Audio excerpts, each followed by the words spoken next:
Assalamualaikum warahmatullahi wabarakatuh. Saya Muhammad Irrahman. Saya akan presentasikan jurnal saya di tugas manajemen humas dengan judul review jurnal. Di sini saya akan mempresentasikan tentang strategi hubungan masyarakat dalam lembaga pendidikan Islam.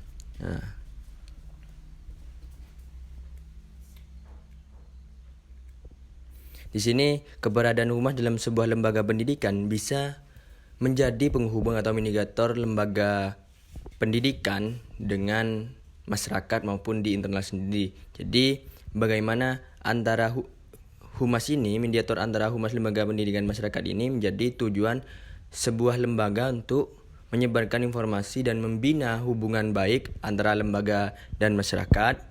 Semua ini dijadikan atau dilakukan untuk mendapatkan citra positif terhadap lembaga pendidikan. Sehingga dalam hal ini humas merupakan garda terdepan untuk berkomunikasi dengan masyarakat, baik masyarakat internal di lembaga tersebut atau masyarakat di eksternal, ya masyarakat gitu di luar. Jadi dengan hal ini kita melihat bagaimana pendidikan sebagai lembaga sosial akan semakin lancar dan berhasil dalam melaksanakan tugasnya, serta banyak memperoleh simpati dari masyarakat jika dapat menjalin hubungan yang akrab dan serasi dengan segenap masyarakat maupun lingkungan melalui manajemen atau ya kita sebagai mahasiswa manajemen harus mempunyai manajemen hubungan masyarakat yang harus paling bagus lah. Bagaimana kita harus mengelola manajemen humas ini ke depannya atau bagaimana kita harus memberikan yang terbaik kepada masyarakat. Terus konsep dasar manajemen humas. Jadi setiap lembaga itu dalam sebuah humas hubungan masyarakat mempunyai kegiatan. Di sana ada organisasi membutuhkan manajemen atau manajemen yang perlu kita manage bersama dalam sebuah kegiatan hubungan masyarakat maupun public relation di lembaga pendidikan tersebut. Jadi di sini ada beberapa menurut Kamus Fine Arts Whitnell dalam Zulkarnain Nasution, manajemen humas di lembaga pendidikan adalah segenap kegiatan dan teknik atau kegiatan yang digunakan organisasi dalam individu untuk menciptakan atau memelihara suatu sikap dan tanggapan yang baik dari pihak luar terhadap keberadaan aktivitasnya. Jadi bagaimana kita kegiatan itu memberikan yang terbaik. Organisasi itu karena manajemen mempunyai individu atau menciptakan atau bagaimana memelihara keadaan tersebut, karena dalam sebuah pendidikan harus mempunyai teknik-teknik atau bagaimana kita menyikapi masyarakat yang ada di luar, terutama masyarakat yang ada di internal. Kita tanggapannya apa, keluhannya apa. Jadi kita harus menyinkronkan agar kita mempunyai capaian-capaian itu tercapai.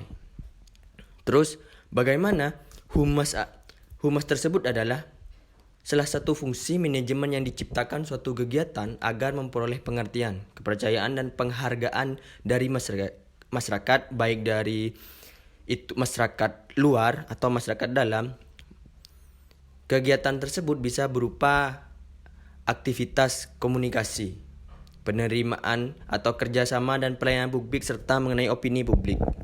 Bagaimana kita harus mempoles media-media atau komunikasi terhadap masyarakat itu lebih baik, atau bagaimana kita menjelaskan kehendak-kehendak masyarakat tersebut hingga antara humas sendiri itu dengan masyarakat bisa diterima dengan kondisi apapun. Jadi kita harus mempunyai jiwa-jiwa untuk menciptakan kondisi itu bisa masyarakat selalu percaya terhadap kita. Bagaimana kita harus kerjasama dan pelayanan terbaik pada masyarakat.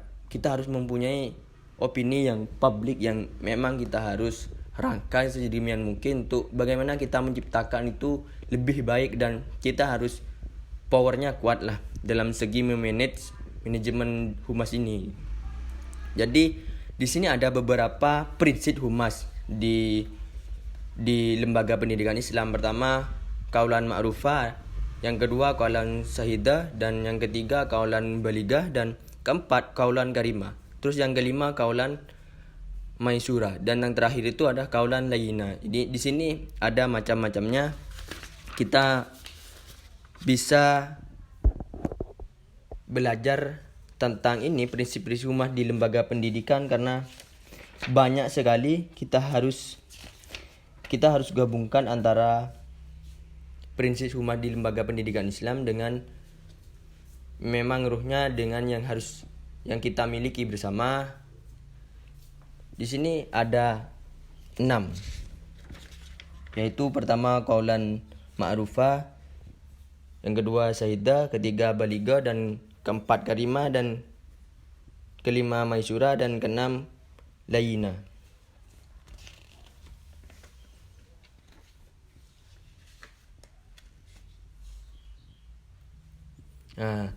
Terus yang selanjutnya adalah prinsip humas secara umum.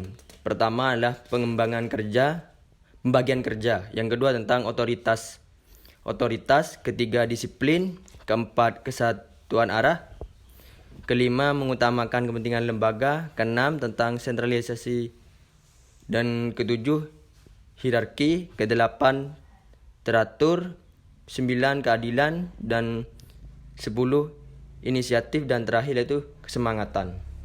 Di sini yang pertama tentang pembagian kerja. Pembagian kerja adalah hal bagian public relation menjadi ahli dalam bidang ini. Bagaimana kita tugas kewajiban akan menjadi efektif dan efisien. Setiap tugas fungsinya itu harus ada pembagian kerja. Yang kedua itu tentang otoritas.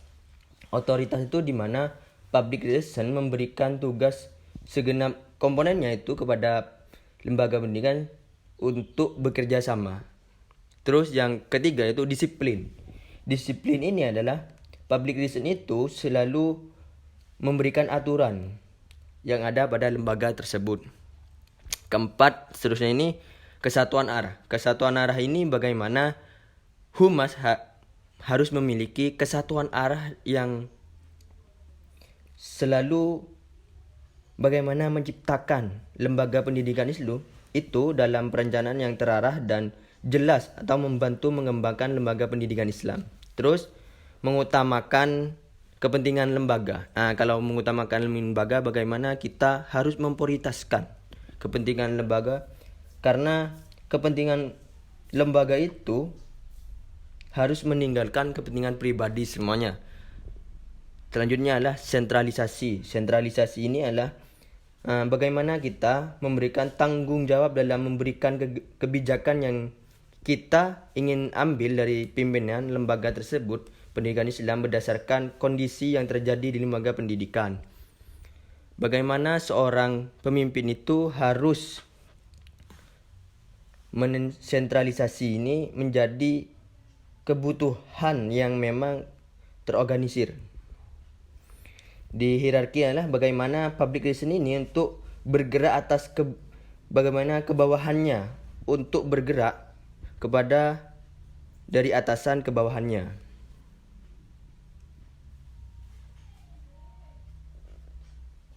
Terus teratur.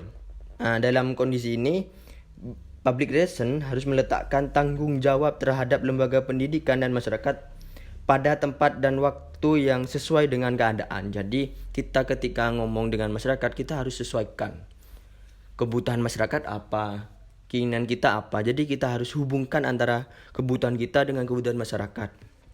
Terus keadilan. Keadilan ini bagaimana kita harus keadilan menjalinkan keakraban dan antara pihak lembaga dengan masyarakat. Itu. Jadi keadilan dalam kondisi ini kita harus adil kepada masyarakat. Memang masyarakat siapa yang membutuhkan dan masyarakat yang mana yang tidak membutuhkan. Karena masyarakat itu kan ada masyarakat golongan atas, golongan menengah ke bawah. Kita harus memberikan ketika bantuan apapun saja, kita harus adil dalam kondisi itu. Kesemangatan, kita harus semangat dalam menjalankan tugas. Tentang inisiatif.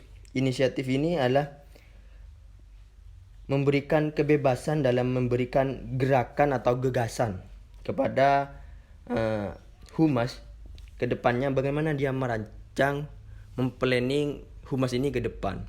karena kita harus berpikir jangka panjang gitu. Yang terakhir itu tentang kesemangatan. Bagaimana kita harus memberikan kesemangatan kepada anggota kita untuk bekerja dan belajar bersama untuk menjalankan proses perencanaan yang telah kita direncanakan itu. Terus selanjutnya, fungsi dan peran humas di lembaga pendidikan harus memiliki fungsi untuk memberikan kemudahan. Bagaimana kita harus memberikan kemudahan kepada pihak internal sendiri, itu baik siswa, pendidik, staf, atau karyawan-karyawan yang ada di lembaga kita dan masyarakat terutamanya. Jadi bagaimana kita menjamin arus opini yang kita berikan atau planning kita mewakili semuanya yang bersifat publik, organisasi, atau agar nantinya kebijakan kita itu dipermudah atau bisa diterima oleh semua masyarakat. Sementara bagaimana yang dikutip oleh Ida Humas memiliki fungsi dan peran untuk meningkatkan kesadaran tentang pendidikan dan mencegah misinformation. Bagaimana kita harus mendukung atau membangun masyarakat khususnya dalam hal dalam hal pendanaan atau menjalin kerjasama dan mengolah perubahan pendidikan dan membangun kerjasama pendidikan lembaga kita dengan masyarakat, dengan di luar masyarakat atau pihak swasta atau dengan pihak media. Karena kita sebagai humas kita harus kerjasama dengan pihak-pihak yang akan membantu atau kesuksesan humas tersebut. Terus di sini peran humas di bidang pendidikan sama sepertinya peran humas secara umum, yaitu komunikator, relation, backup management, good and maker. Di sini banyak juga memang peran-peran terhadap kedepannya lembaga pendidikan. Jadi bagaimana kita berperan untuk menjadikan komunikator antara humas dengan masyarakat, memberikan apa yang harus dievaluasi, bagaimana kita membackup manajemen, membangun citra yang lebih baik. Citra kita, lembaga kita yang kita bangun, contoh dengan lembaga kita, bagaimana kita harus memberikan pandangan atau opini memang lembaga kita bagus dari proses pembelajarannya, proses bagaimana kita mentransfer keilmuan, lulusannya kemana. Jadi kita harus memberikan opini memang lembaga kita memang akurat atau memang bagus dalam segi pengolahan. Ketika kita pelatihan pada mahasiswa dan mengajarkan teknik-tekniknya, jadi di sana hingga masyarakat tertarik terhadap lembaga kita.